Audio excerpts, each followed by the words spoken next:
William Zapeda versus Shakur Stevenson, July 12, 2025. This weekend's gonna be popping off for all my Puerto Ricans. William Zapeda, 33-0 with 27 knockouts. And we got Shakur Stevenson, 23-0. Both of these guys are world champions and both of these guys are on a tear. William Zepeda's coming off of two really highly contested fights against Tevin Farmer. One of those fights was a split decision. The other one was a majority decision, which doesn't make him look so good right now because we all saw what Floyd Schofield did to Tevin Farmer, and yeah, that was bad. Shakur Stevenson's coming off of beating Josh Padley, late replacement, beat him up, did his thing, did exactly what he was supposed to do against, somebody coming in on 3 or 4 days notice, and still managed to change that man's life. This fight is very reminiscent of a Floyd Mayweather Jr. versus Jose Luis Castillo.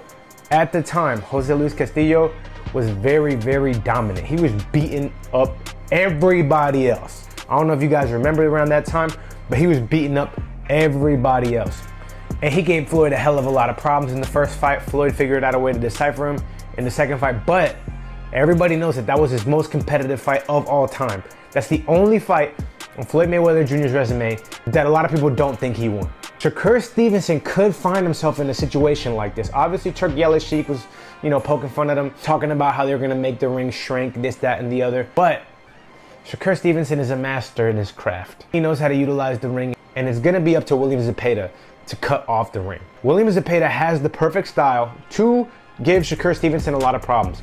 You need to throw a lot of punches. You need to throw in combination. But what happens with that? You leave holes, you leave openings, and Shakur Stevenson is a very accurate puncher. So he's gonna take advantage of every hole and every opening you give him. So throwing a lot of punches against Shakur Stevenson could actually backfire, just because of the level of precision and the level of boxing he's at. You don't get a silver medal in the Olympics for nothing. This fight's gonna be very interesting and it's not gonna be boring at all whatsoever. I highly doubt that we're ever gonna see William Zapeda in a boring fight. But based off of his last two performances against Tevin Farmer, this style gives him a lot of trouble. The slick lefty that moves very well, counter punches. It's not a stationary target. This is boxing. We're trying to last a long time. We're not trying to be stationary for nobody. I don't see Shakur Stevenson standing around and just letting William Zapeda get off to try to impress the crowd. I do see him putting on a clinic. I see him putting on a clinic, outboxing him. I see William Zapeda overreaching, looking for holes that just aren't there. I see Shakur Stevenson setting up traps, capitalizing on those traps. Now, what we do have to be aware of, and it is a big part of boxing, as a Shakur Stevenson fan, you have to ask yourself, are his hands gonna be able to last him through the fight? Shakur Stevenson has the Floyd Mayweather curse in the sense of he has very bad hands. If I'm not correct, he's been through some surgeries, he's been through some injuries, he's been through some issues, and his hands are just fragile, they're brittle. He's really gonna need those hands to keep the relentless pressure of William Zapeda off of him. If William Zapeda is not getting hurt by the firepower that Shakur Stevenson is throwing, it's gonna be a long night for Shakur. Shakur's really gonna have to find a way to just escape, move, box, and run away the whole night if he's not able to hurt and put William Zapeda in his place. So he is gonna need those hands. He is gonna need that pop, which when he's healthy, when he's got his hands, he does have pop. It's not like Shakur Stevenson can't punch. He's just not a puncher, he's just not a finisher, but he does have some sting on those punches when he's healthy.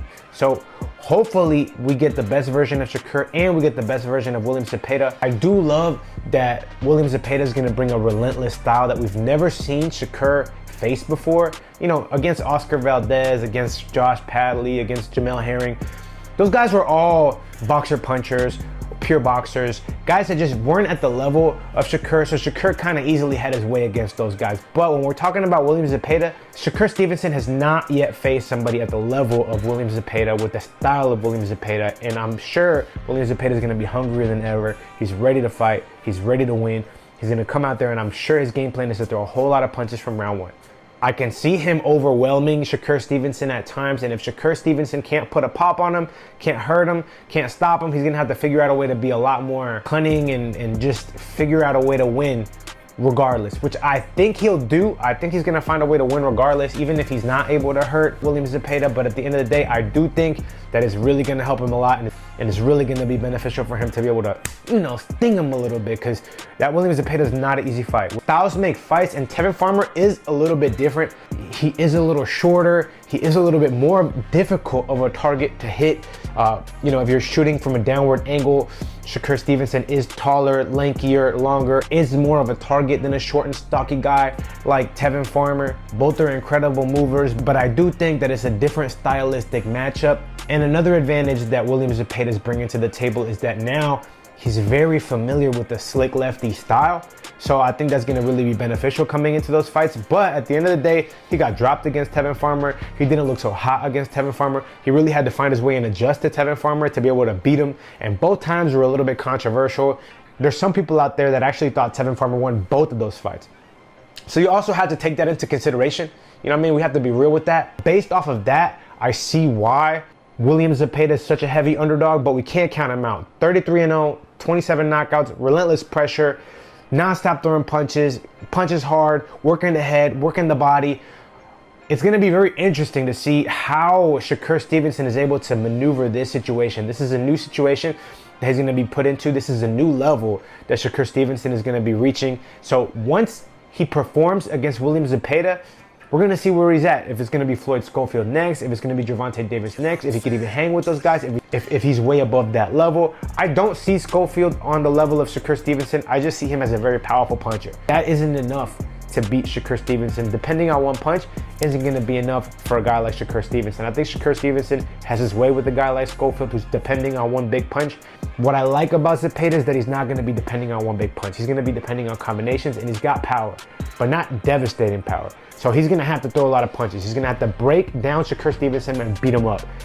Very similar to how Castillo was able to have his way against Mayweather for the first part of that fight. So my prediction is Shakur Stevenson by unanimous decision. It should be a landslide, but I wouldn't be surprised if he finds himself in some compromising situations.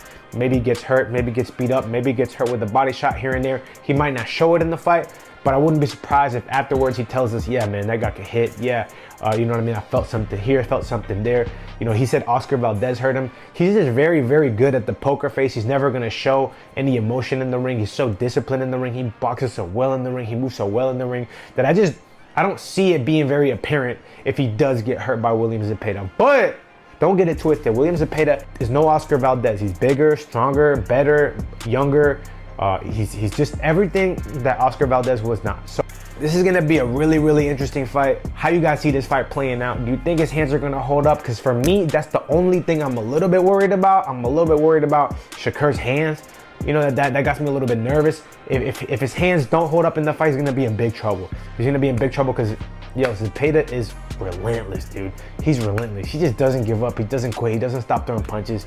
But if he can find those holes and counter and his hands feel good, I wouldn't even be surprised if he walks Zapeda into something. Zapeda leaves a lot of openings. He throws a lot of punches. But, you know, if he got dropped by Tevin Farmer, you know, Shakur is better than Tevin Farmer in every single area, in every single facet. He's bigger, he's stronger, he's a better puncher, he's a better everything than Tevin Farmer. So really it's just making William Zepeda get overzealous, overreach, overthrow, and countering him and catching him with the right shot. And Josh Padley said it himself. Those body shots are what took the air out of him.